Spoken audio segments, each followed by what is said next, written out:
Reka mbasuze kandi mbifuriza ikaze mwe mukomeje gukurikirana amakuru ndetse n'ibiganiro bica kuri chaîne ya Narena Media. Nizere ko mukomeje kugubwa neza, nizere ko muri amahoro, natwe turi amahoro. Turashimana, Imana ikomeje kuturinda. Tukaba turi kuri tariki rero ya 12 Kanama 2025. Iyo tuvuze itariki rero tugenda twumva ibintu bigiye bitandukanye, tugenda twumva ibyagiye biranga amateka y'uyu munsi, amateka y'itariki ya 12 Kanama. Ikaba yaragirangwa n'ibintu byinshi bigiye bitandukanye, haba mu muziki ndetse haba no mu bakire cyangwa se mu bakora business ku giti cyabo. Hari byagiye bibaranga ndetse hakaba ari n'abantu bagiye bavuka kuri itariki, hakaba hari n'abagiye bapfa nk'uko byakomeje kugenda bitangazwa iki kinyamakuru. Kuri itariki rero ya 12 Kanama kabisa, ukaba ari umunsi wa 223 mu minsi igize umwaka. Hakaba hasigaye iminsi 141 ngo uyu mwaka ugere ku musozo kabisa, biri kumvikana.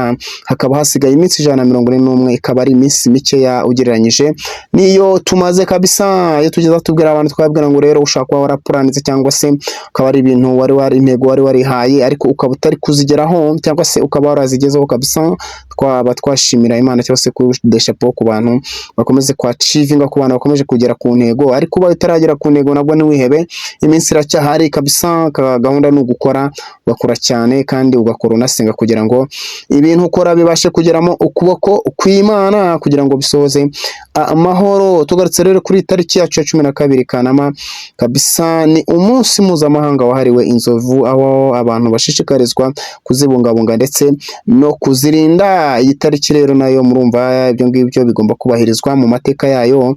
Akaba ari umunsi kabisa wahariwe kubahirizwa kabisa cyangwa se kubungabunga izi nzovu kabisa, zikabungabungwa ndetse nazo zikarindwa. Tugarutse hano rero muri Leta Zunze Ubumwe za Amerika, ni umunsi wahariwe urubyiruko hano muri Leta Zunze Ubumwe za Amerika.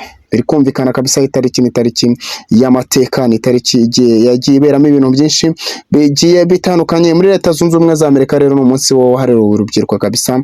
Ubu kuri tariki ya 12 urubyiruko rwo muri Amerika ruba rwizihije, mbese umunsi wari uwabo kabisa. Biri uko byakomeje kugenda bitangazwa. Ni bimwe rero mu byaranze uyu munsi mu mateka.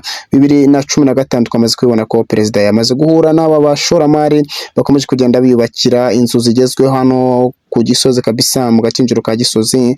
Bakaba barakoze kabisa nk'uko biri kugenda bigaragara, barubatse etaje nziza cyane nk'uko iri kugenda igaragazwa kabisa, igaragazwa n'amashusho agiye afatwa neza cyane nk'uko bikomeje kugenda hano bigaragara. His Excellency Paul Kagame yaba yahuye n'aba bashoramari babashije kubaka inzu nziza cyane. Tugarutse rero kuri tariki 1962 kuri tariki ya 12 kwa munani, Afurika y'Epfo ikaba yarahagaritswe kabisa kwitabira imikino ya Olympique bitewe na politike ishingiye ku ivangura. Biri kumvikana rero bitewe n'ivangura ryari kugaragara hano muri Afurika y'Epfo. Kuri tariki ya 12 kwa munani rero 1964 bakaba aribwo bahagaritswe kabisa, imikino ya Olympique ikaba igahagarikwa ntikomeze kuba bitewe n'ivangura ryari kuba muri iki gihugu cya Afurika y'Epfo kabisa. Bikaba ari imwe byakomeje kugenda biranga uyu munsi. Rero tugarutse ku indi tariki cyangwa se mu ndi mwaka wa 2015, ubwo ni kuri tariki ya 12 rero z'ukwa munani 2015 mu Bushinwa habereye iturika rikomeye cyane, ryari rikabije. Iturika ryabereye hano mu Bushinwa, iturika ribi cyane, iturika ryakoze cyangwa se iturika ry'ibisasu ryangije ibintu byinshi cyane nk'uko byakomeje kugenda bagaragaje ko hano mu Bushinwa rwose habereye iturika rikomeye, hari habitswe ibinyabutabire bitandukanye. Abantu 173 bahasiga ubuzima, abandi 800 barakomereka. Iyo bavuze ibinyabutabire rero abantu bize amashimi bahita bumva ibyo ari byo. Ni ibintu by'amashimike, ibintu kenshi biba ari ibintu by'ibirozi.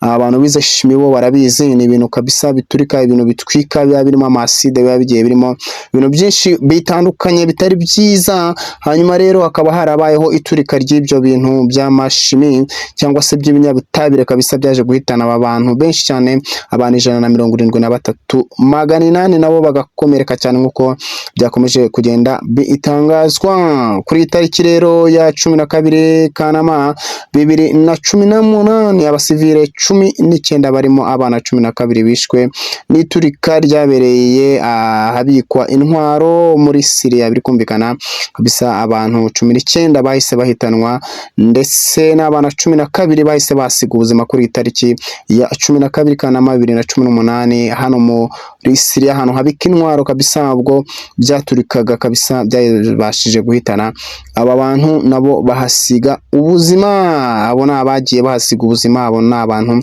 bagiye bapfa kuri itariki kabisa mu buryo bw'amaherere. Nuko rero hanyuma tugarutse muri muzika, tuje muri muziki, nuko kuri itariki ya 12 Kanama 1997 itsinda rya Backstreet Boy ryasohoye album cyangwa se album yaryo imbere muri Amerika cyane, nkuko biri kugenda bigaragara, aho baje kugurisha kabisa kopi cyangwa se indirimbo zabo zaje kugurishwa miliyoni zigera kuri 14 nkuko byakomeje kugenda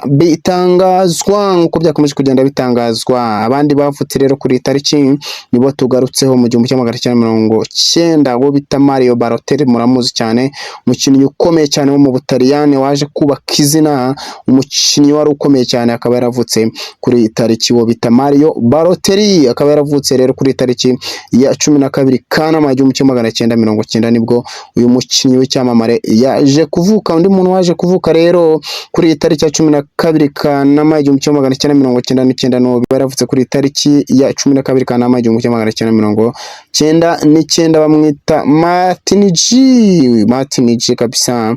Martin G wavutse kuri tariki, akaba yarabaye umukinnyi ukomeye cyangwa se umwugarizi kabisa w'izamu hano inyuma, yabaye umunyezamu mwiza cyane nkuko byakomeje kugenda bigaragara hano muri Manchester United. Rero tukaza tukagaruka no ku bantu bagiye bapfa, nyine ku bantu bagiye babura ubuzima bwabo kuri iyi tariki. Hanyuma rero itariki ya 12 Kanama mu mwaka w'ibihumbi 2000 wo bita Loretta Young, umukinnyi wa filime w'umunyamerika, aho yanatsindiye igihembo cya Oscar, nibwo yaje kwitaba Imana kabisa kuri tariki nibwo yaje kwitaba Imana. Hanyuma rero 2010 bita Guido Marco wabaye perezida wa gatandatu wa Malta nawe akaba aribwo yaje kwitaba Imana. Nkuko twakomeje kugenda tubibona rero kuri tariki ya 12 Kanama 2025 hakaba hari n'umubyeyi kabisa w'u Rwanda, umubyeyi w'u Rwanda nawe waje kwasigira ubuzima. Nkuko twakomeje kugenda tubibona, uyu mubyeyi wabaye umwambasaderi ukomeye cyane, nawe akaba yaje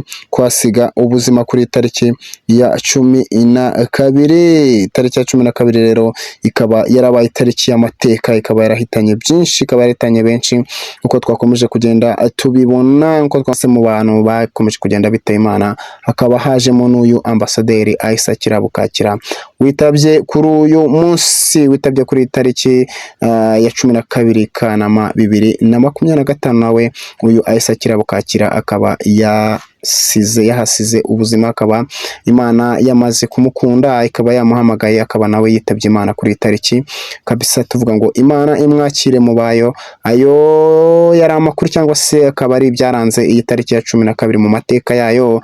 Ngayo nguko rero nimukomeze kugubwa neza.